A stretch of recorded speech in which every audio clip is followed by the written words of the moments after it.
You are listening to Veggie Doctor Radio, and this is episode number 184.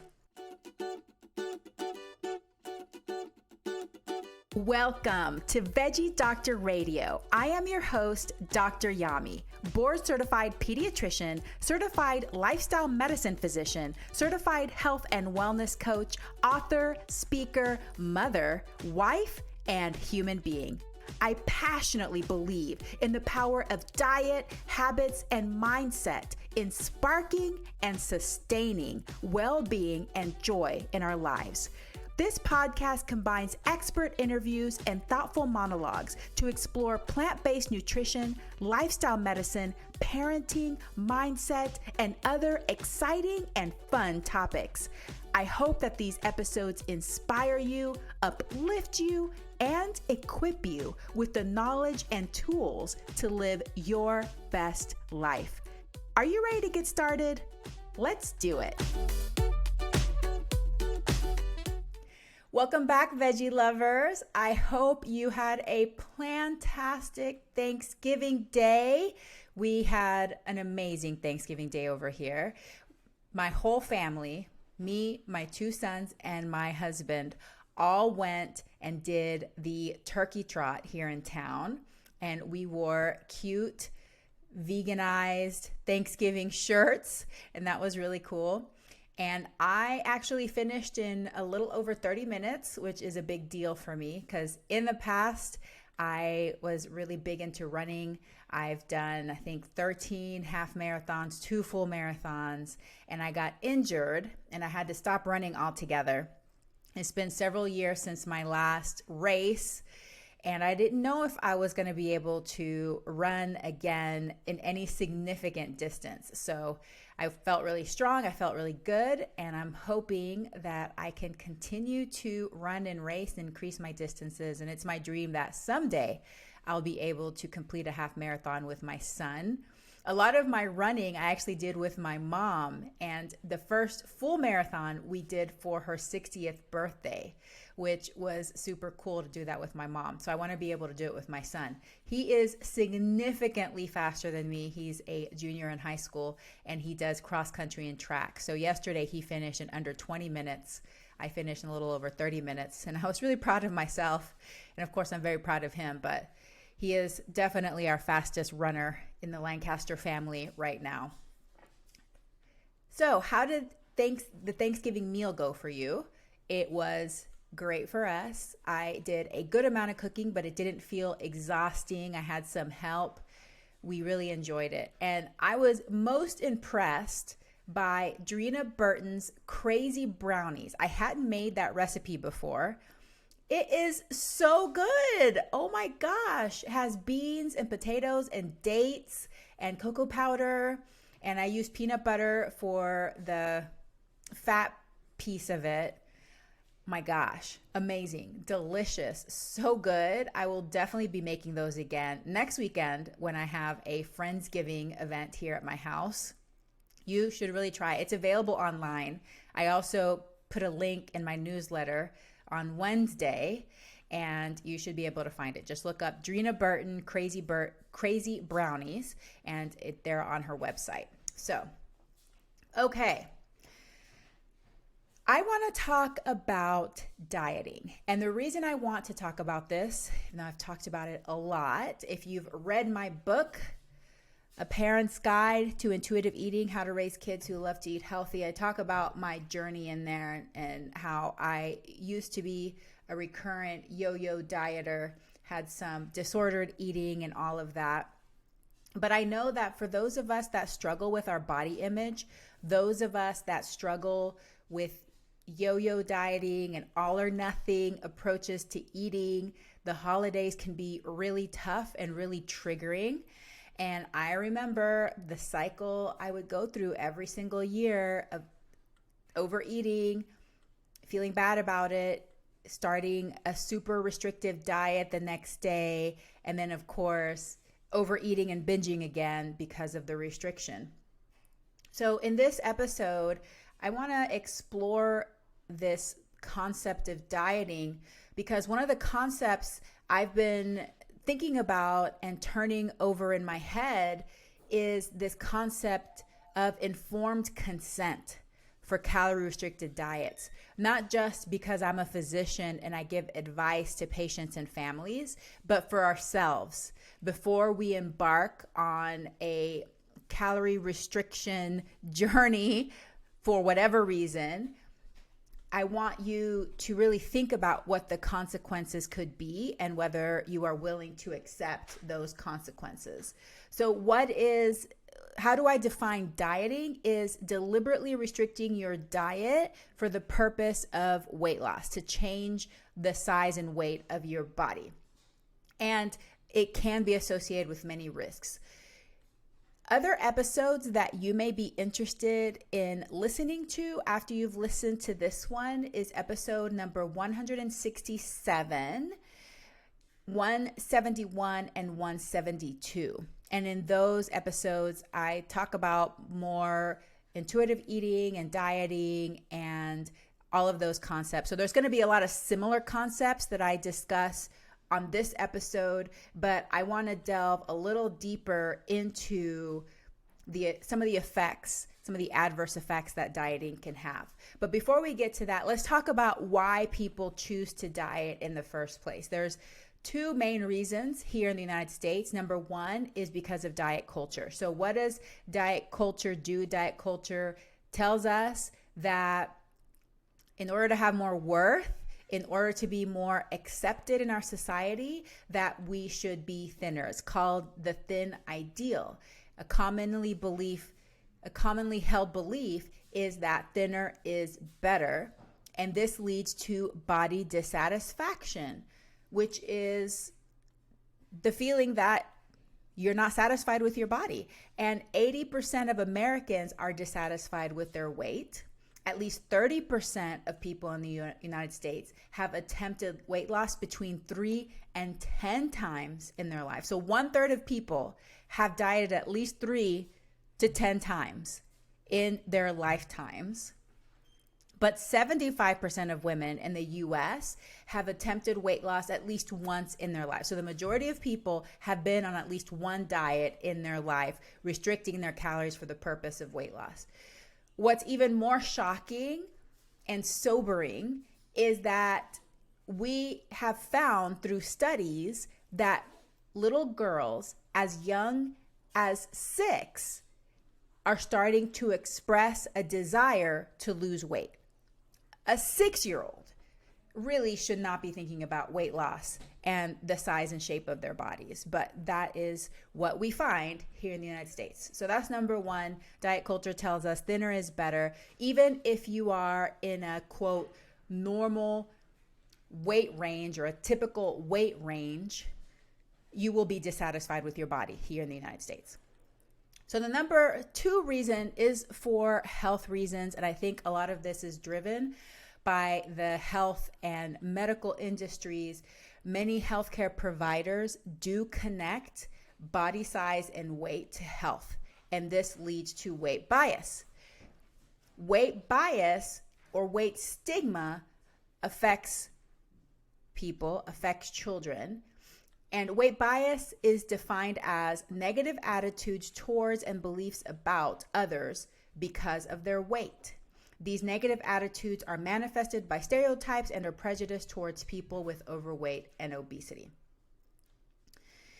But weight bias can affect people of all different body sizes. It can affect people that are larger bodied. It can affect smaller bodied people because of this perception that your size is connected to your health status, especially for physicians. And so even people that are on the smaller or leaner side, there can be an assumption that they can't have certain conditions because they're naturally lean, okay?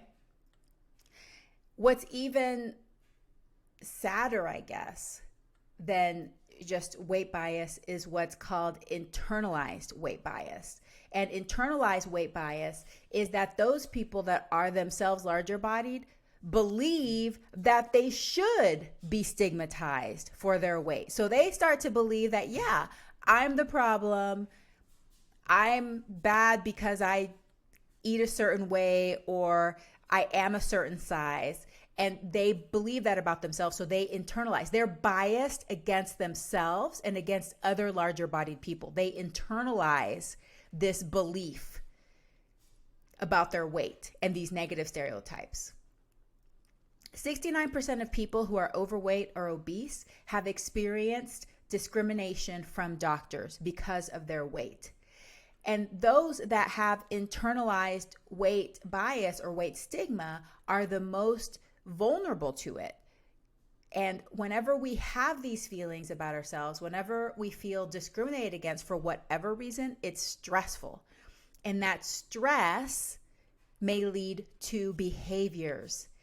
And in certain cases, those behaviors include emotionally overeating. And so that's why some studies have shown that people that are discriminated against because of their weight actually end up gaining more weight in the future.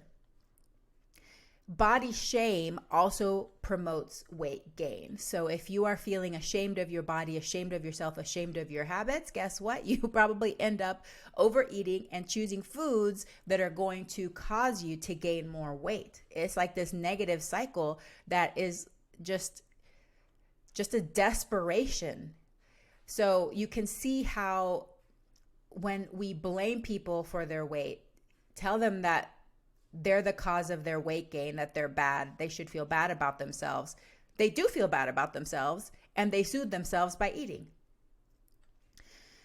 Quote, experiencing weight stigma has been linked to many negative emotional consequences, including depression, anxiety, body dissatisfaction, and in some individuals, increased risk for suicidal ideation. Furthermore, it has been found to adversely affect peer relationships and social bonding among children, academic performance, physical health outcomes, and participation in physical activity.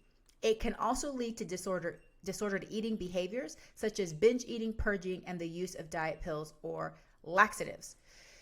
So, this number 2 reason that people often choose to go on a diet because they've been told by a doctor or another healthcare professional, and that professional has weight bias or may even discriminate or treat people of certain sizes differently, is actually contributing to the issue that they're discriminating against. I mean, like, wow, how twisted is that? Weight discrimination, like I said, is correlated with further weight gain. Those people that experience weight discrimination are 7 times more likely to become obese in a 4-year follow-up. Wow. So I want you to keep that in mind. Why are we the size that we are? And by we, I mean you and I, as individuals, not as a society. I'm just talking about individuals here. And obviously our individual weights contribute to an average and a typical pattern. But how is each person, how is the weight of each person determined? So there's several things. There's our genetics, and our genetics don't just affect our metabolic reality, like our biology, but it also affects our habits and behaviors. We have certain behaviors that we exhibit based upon our genetic blueprint, which is fascinating. But then there's also environment.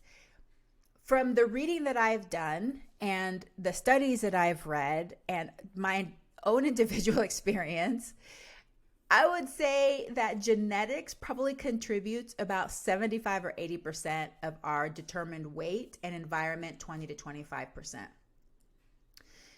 But genetics is really complicated. The whole thing is really complicated, but so is just the genetics, because our genes can be turned off and on based upon some of our life experiences going back to prenatal experiences before we are even born. What our mother ate, like what food our mother ate while she was pregnant with us, while she was breastfeeding us. But some studies show that even what our grandmothers ate affect us and our weight and our metabolism. So it's very fascinating. It's very complicated. And like I said, these influences, there's so many different points of influence that it's not just a simple thing. And a lot of people try to simplify it by saying it's just mere physics. It's what you put in, how much you burn. And so you need to eat less and move more and that kind of thing. But it's really more complicated and more complex than that. There's other experiences prenatally, not just the food our mothers ate, not just the food our grandmothers ate, but the stress that was experienced prenatally that affects the way that our genes are turned off and on, and other early life experiences. So if a child was under a lot of stress as a young child, whether that was from abuse or other factors, that can also affect us. As much as 50 to 70% in the variance in body weight between individuals can be attributed to genetics. And it's so interesting because you may see that there's a family where a lot of the children are very similar body types to their parents, but then there's one that's a very different body type than the rest of the siblings. They all live in the same house. They're all exposed to the same habits. It's not the habits, it is the genetics that's leading to that change in body size. What's really interesting is the studies that they've done in twins and showing that even twins that were raised apart after birth, they are very similar in their body weights as adults, even though they were raised in completely different families. So that's very interesting. When we consume energy, when we eat food, our body can do several things with it. It can use it for functions like our metabolic functions, our digestion, our movement, to exercise, to carry things, to lift things. So it can use it. It can turn it into fat or store it as fat. It can turn it into body heat. It can excrete it. There's some calories we don't ever even absorb, and so it just gets excreted, okay? And all of those different functions can be different in different people because of their metabolisms, or at different times because of what's going on in their body at the time. And so it's very complex. It's not this simple thing of in and out and these perfect mathematical numbers. So the other thing is our environment. Our growth potential and our body size also depends on our environment, because even if you have a more efficient metabolism, your biology is more efficient metabolically, if you don't have access to sufficient calories, you may be a certain size. Or if you're inefficient and you don't have access to certain calories, you may be super, super lean. Or if you live in the environment that we do now, which is an overabundance of calories rather than calorie scarcity, and you have a very efficient metabolism, then you may end up larger. Or even if you have an overabundance in calories and you have an inefficient metabolism, you may end up smaller. But if you don't have enough calories to begin with, even if you do have an efficient metabolism, your body is going to be smaller because you just don't have enough energy. In the past, we regularly went through famines. We regularly had to work harder to access calories, but that's just not the case now. The case now is that in the Western world, the majority of people have access to an overabundance of ultra-processed foods, which for the body, it's easier to digest and absorb those calories than whole foods. And then just to remind you about the motivational triad, which is to avoid pain, seek pleasure, and conserve energy.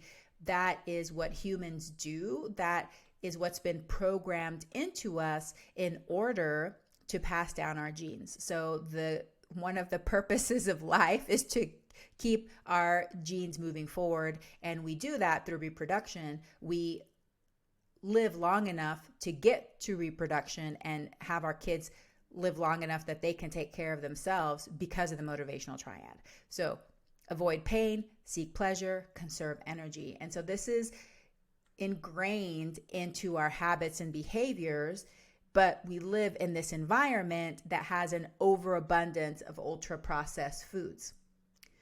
Another important consideration about our environment is our exposures. So things like chemicals, plastics, all of these things that we don't even know about yet that are affecting our bodies and the size of our bodies, our exposure to prescription drugs, antibiotics, and how that affects our gut bacteria. All of these things can affect our body size. So the size of our body is not just a simple thing. There's genetic components, which are complex. There's environmental components, which are complex. And then there's the interaction between those two. And I just wanted to talk about that because I think a lot of times it is oversimplified. And you'll read these dieting books that say, oh, you just got to change this one thing and then you're going to be this magical smaller size and you've been doing everything wrong. And that's really just not the case. So I tell you this so that you can give yourself some grace and know that the size of your body is determined by a lot of different factors. And it's not because you're a bad person or you've done anything wrong. You were born into this environment and you were born already with predispositions from choices that your ancestors made to the combination of the genetics from your parents and your grandparents, et cetera, et cetera. And now for a very important message.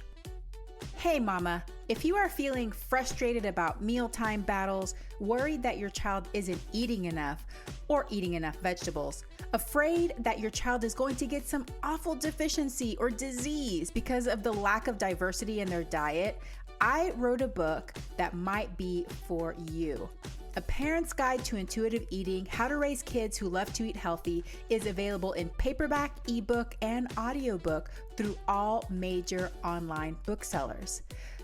Did you know that most children are born with the innate ability to eat the appropriate amount of food to satisfy their hunger and support appropriate growth? Despite this, parents are still anxious and confused about how much and what to feed their children. In addition, many children are labeled as picky eaters or develop behaviors such as hiding and sneaking food. There's also a growing epidemic of dieting behaviors and eating disorders beginning at alarmingly young ages. In my book, you'll learn the 5 pillars of healthy eating, how to apply intuitive eating through all the stages of development, lifestyle habits that support healthy eating and body image, troubleshooting and problem solving for picky eaters, overeating, and dieting behaviors, how to create and foster a healthy body image in your children, how exploring your own body image and relationship with food will help raise an intuitive eater, and what foods to offer your child at different stages of development. A Parent's Guide to Intuitive Eating, How to Raise Kids Who Love to Eat Healthy, available in paperback, ebook, and audiobook through all major online booksellers. Are you ready for a fresh approach to feeding your child? For more information, visit dryami.com/book. And now, back to the episode.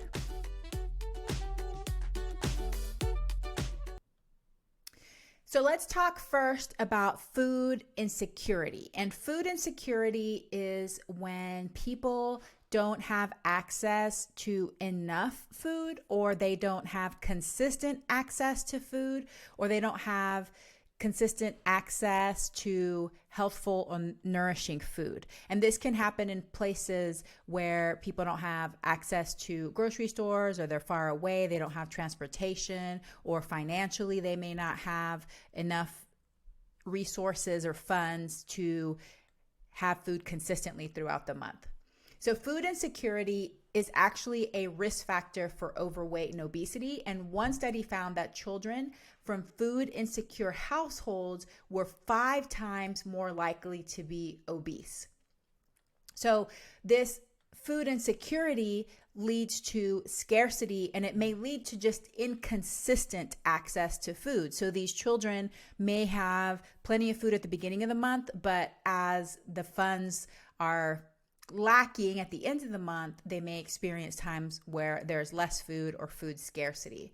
And this food scarcity can trigger overeating when food is available, but it also can lead to restrictive behaviors from their mothers because they're facing this stigma and their shame from their children being overweight and obese. So these children may be facing a true food scarcity, like it's real because there's not enough financial access or physical access to food.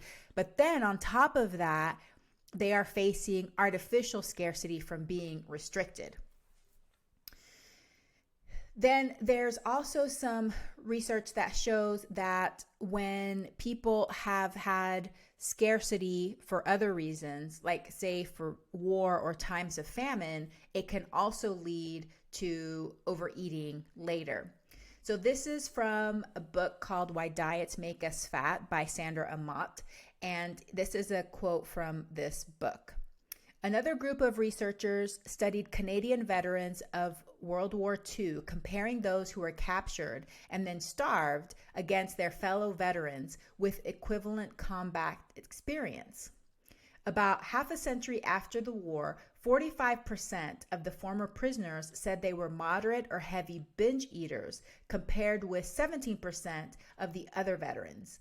The more weight the prisoners had lost during their captivity, the more likely they were to report binge eating later on. So that's another example of where there was true scarcity. Like these people were not restricting themselves, they were being restricted, and it led to psychological effects and behaviors that were long lasting, half a century after the war. So that is a long time.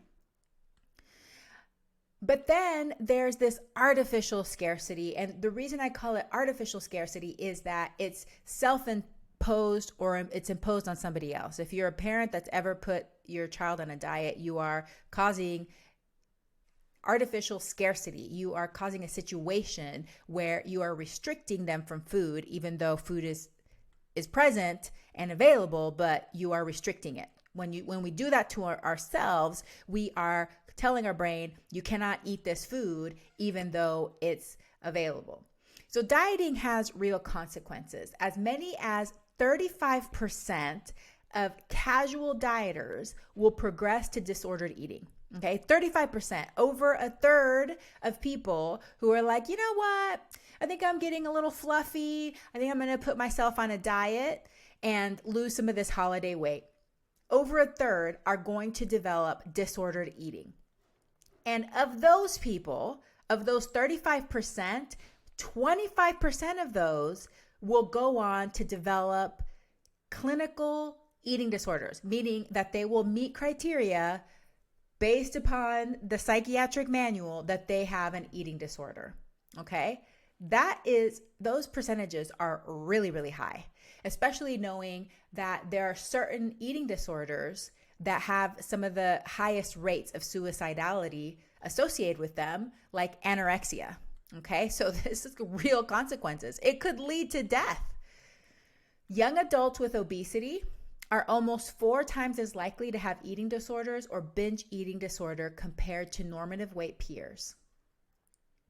But what's even worse than that is that this recurrent dieting can lead to weight gain and more fat storage in the future. So if you have gone on a diet, restricted your calories, and lost a significant amount of weight, when you regain the weight for whatever reason, you will gain fat faster than muscle after the weight loss. Dieting is stressful. If you've ever been on a diet before, you know that it's stressful.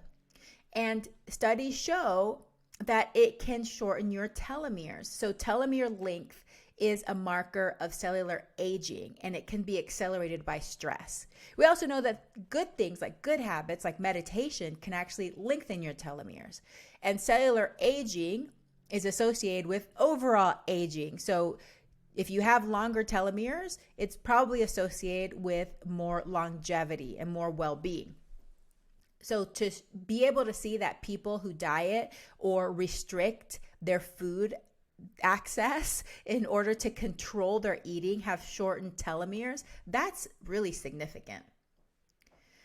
Dieters are less likely to be intuitive eaters and are more likely to eat emotionally and just overeat from stress and things like that.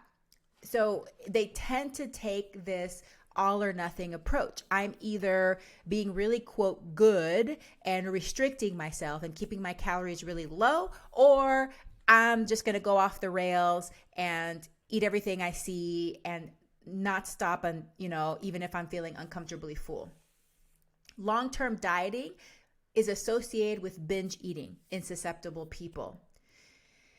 And the other thing too is that, remember, our bodies are smart. Like all of these things that happen when our mothers are carrying us and they're stressed, or we are underweight when we're born, all of these little metabolic changes that are happening in our bodies, all these little tiny adjustments, they're done for the sake of survival, because your body is trying to help you live long enough so that you can pass down your genes and we can carry on our population, this human species, okay? So our bodies are smart. And what happens is when you lose weight, the more weight you lose, the more efficient your body becomes. Your body doesn't want to lose a lot of weight because weight loss decreases our chances of survival. It's risky. Weight loss is risky because our bodies want to be prepared for that next famine, for that next stressful event that could increase our risk of death and could decrease our chances of passing down our genes. So all of these negative consequences, potentially also anxiety, depression, progressing to disordered eating, eating disorders, all of these things can happen when you diet. And remember that by dieting, I mean purposely restricting your calories for the purpose of weight loss. So what should you do, or what would I recommend that you do if you feel like you have gotten into some habits of overeating, that you've been indulging a lot during the holidays, you're feeling desperate about yourself, about your body size, you're dissatisfied with yourself? So I recommend taking a deep breath and slowly moving back towards health promoting habits. Remember, I'm always emphasizing habits and behaviors, because it is our habits and behaviors, all of these little choices that we make throughout the day, every week, every month, year after year after year, that's really going to make the most difference in our well-being, our longevity, and our joy.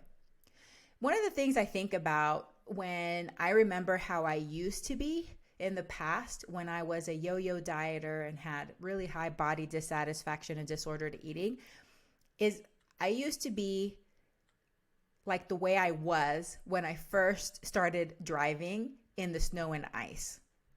So what usually happens if you first learn to drive, you're driving in normal conditions, go about your life, and then it gets icy and you start slipping. And what do you do the first time you experience that? You panic and you overcorrect, right? Because that's what you're used to. You're just like, oh no, I'm slipping this way. I need to overcorrect the other way. And then you end up slipping that way too much and you end up overcorrecting the other way. And then you just get out of control and you can end up spinning out of control.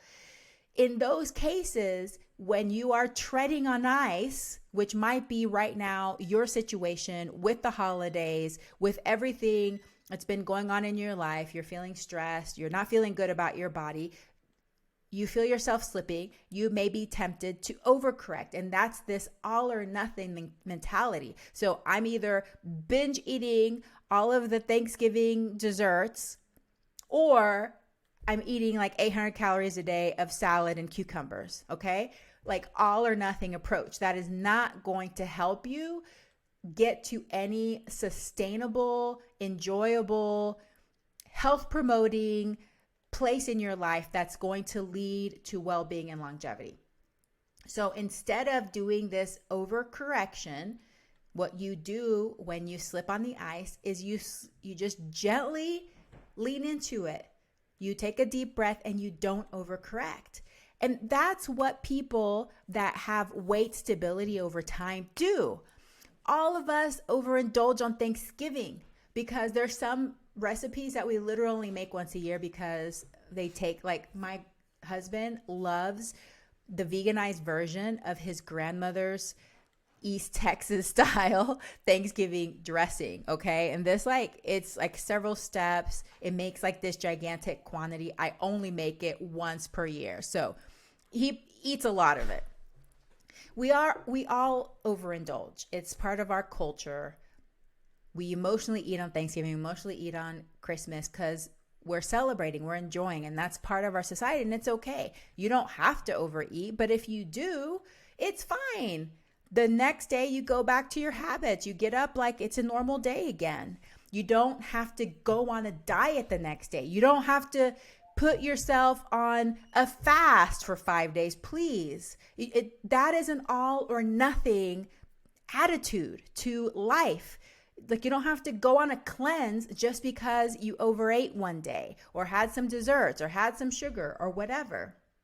So instead, gently just go back to your health promoting habits. And if you feel like you're not in health promoting habits yet, gently start getting yourself into health promoting habits little by little. It doesn't have to be all or nothing. The second thing is pay attention to your body. When we do the all or nothing approach and we're either stuffing ourselves beyond comfort or we're starving ourselves to the point of desperation, that is not tuning into your body. I have several episodes on intuitive eating and also my book, and of course the Bible, which is the Intuitive Eating book by Evelyn, Tribole, and Elyse Resch. If you don't know about it, look into that. It's really about tuning into your body and moving away from this dieting way of life. Number 3, eat more plants and eat less processed food. Again, it's not all or nothing. It doesn't mean never eat a processed food again or that all ultra processed foods are evil and the devil. No, that's not what it means. It means gently steer yourself. Gently start making more choices in that category. More plants, less processed food. Number 4, have patience. Be consistent. These things take time, okay? So I feel like in the United States, we have like this whole Amazon Prime sort of attitude. And believe me, I shop almost exclusively on Amazon Prime. So I am not one of these Amazon boycotters because it would make my life really not convenient to not shop on Amazon. But habits and consistency take time. It's not going to happen in 2 days. So just be patient with yourself. Stay calm. Stay in a place that feels peaceful, feels sustainable. It should not feel like you're gritting your teeth, you're white knuckling it. It shouldn't feel like that. It should feel pleasant. It should feel fun. Be curious, experiment, tweak your habits here and there. And finally, give yourself grace because we're human. And sometimes some of us, like me, have the habit, very ingrained habit of emotionally eating. If you want to move away from that, it takes time. It's not going to happen overnight. So whenever you do end up eating emotionally, give yourself grace. And then approach it like an experiment, like, why did that happen? Why did I choose food even though I wasn't hungry? Because I was stressed or anxious or tired or whatever. Why did I choose food? And in the future, would there be another choice that would feel better for me? And if you want to keep eating food when you're stressed, that's your choice. And it doesn't mean you're a bad person. So I just want to say that as well. Remember that it's really our habits and behaviors that determine our well-being, longevity, and joy. I'm going to do a full episode on health at every size because I feel like it needs its own episode, but I go back to that as well. Habits and behaviors are more important. And there are some changes we can make in our diet. There are changes that we can make in our physical activity that can affect our health markers way faster than weight loss ever could. You know, like you can start making changes in what you're eating. You can start moving your body, and that can affect your blood pressure, your cholesterol. It can affect all of these things even faster than losing whatever number of pounds. Okay. So think about that as well. The other thing that you may want to think about if you are feeling bad about yourself, if you're feeling dissatisfied with your weight, if you're feeling remorseful or whatever, which remember, food doesn't have to come with these feelings of good or bad and morality, and look more into intuitive eating if you're interested in that. But one of the things that can help you start feeling better really quickly is physical activity, getting out for a walk, going for a hike with your family. If it's snowing where you are, go snowshoeing. Just go outside and walk in the beautiful environment and experience nature. Those things can give you some good feeling endorphins right away and can help you feel better about yourself right away. So if you're not in the habit of moving your body in a pleasurable way, not for the purpose of weight loss. Again, this is very important. I call it joyful movement, moving for joy, moving to feel good, moving for well-being, then that's another habit that you can start adopting and tweaking. Sleep is also super important. So during the holidays, we're trying to cram all of these things, all of these activities, celebrations, shopping, on and on and on, and we're not getting enough sleep. So when we're sleep deprived, that can affect our habits and behaviors. It can affect our mood. It can cause us to crave foods that are higher in calorie density. So get sleep. Give yourself the gift of sleep. It is so important for our health. It is so important for our mood. And then stress reduction. Again, stressful time of year. We're still in a pandemic. There's still all kinds of things that are changing every day as far as the choices we can make in schools and work, and it's stressful. So finding ways that you can reduce your stress or modulate your stress or cope with your stress is really going to help you too. Whether it's meditation, yoga, journaling, going for nature walks, what are things that you can do to help cope with stress or reduce your stress? And then finally, it's really important that all of us, especially if you're interested in this topic, advocate for policy changes, but also be the voice in the room that stands up against the thin ideal in our culture. There's something called fat talk, which is when people, particularly women, get together and start talking about how they need to lose weight. Be the person in the group that redirects the conversation or makes a comment about why don't we stop talking about the size of our bodies? Why don't we stop talking about dieting and talk about other things? Let's talk about things that we're grateful for. Let's talk about how we could just eat more health promoting foods that help us feel better or sleep more or reduce our stress. Be the person in the group that stands up and starts changing and redirecting the conversation away from that. Think about your environment and what you're surrounding yourself with. Right now, the Black Friday deals have started, which means there's going to be all kinds of sales on weight loss programs and weight loss books. If that's triggering you on social media, get off social media. Stop subscribing to the magazines and the programs that are going to continue to affect your body satisfaction and your body image. Unsubscribe to all of those things because that's going to affect you. It's going to affect your children.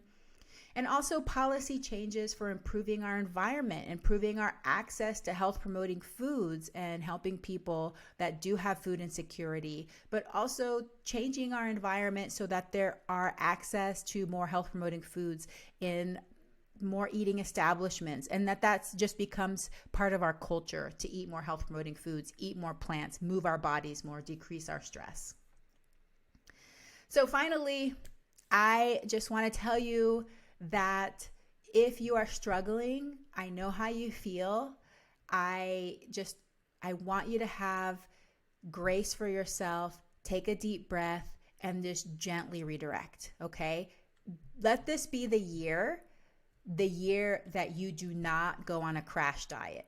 Try it on for size. See how that feels to just gently redirect your habits. Focus on things that you can control. What kind of things can you change in your habits and behaviors in a positive, health promoting and sustainable way, not in an all or nothing way? It takes time to learn that. So deep breaths. We can make it through a few more weeks of the holidays before the New Year's resolutions. So just think about it. And I hope that you consider all of these things. I really recommend for those of you that struggle with this and you're just really tempted to go on a calorie-restricted diet, read the book, Why Diets Make Us Fat by Sandra Aamodt. I'll make sure we link it in the show notes. Also, Intuitive Eating by Evelyn, Tribole, and Elyse Resch. If you're interested in this as a parent, my book, A Parent's Guide to Intuitive Eating, How to Raise Kids Who Love to Eat Healthy. And also Health at Every Size by Lindo Bacon. They did change their name from Linda to Lindo. And I wish you the best of luck. I hope you had a plantastic Thanksgiving. You're gearing up for the Christmas season and doing the best you can to take care of yourself and to achieve and sustain that well-being, joy, and longevity that you desire. Thank you so much for your attention. I hope that this was helpful. And I will see you again next week where I'm going to start talking about winter squashes. All right, veggie lovers, love you and have a plantastic day. Hey, veggie lover, I hope that you loved today's episode. Will you take a second and do me a huge favor? Please subscribe to my podcast so that you never miss an episode. You're the reason I'm here, and I want to share it all with you. Thank you for listening and have a plantastic day.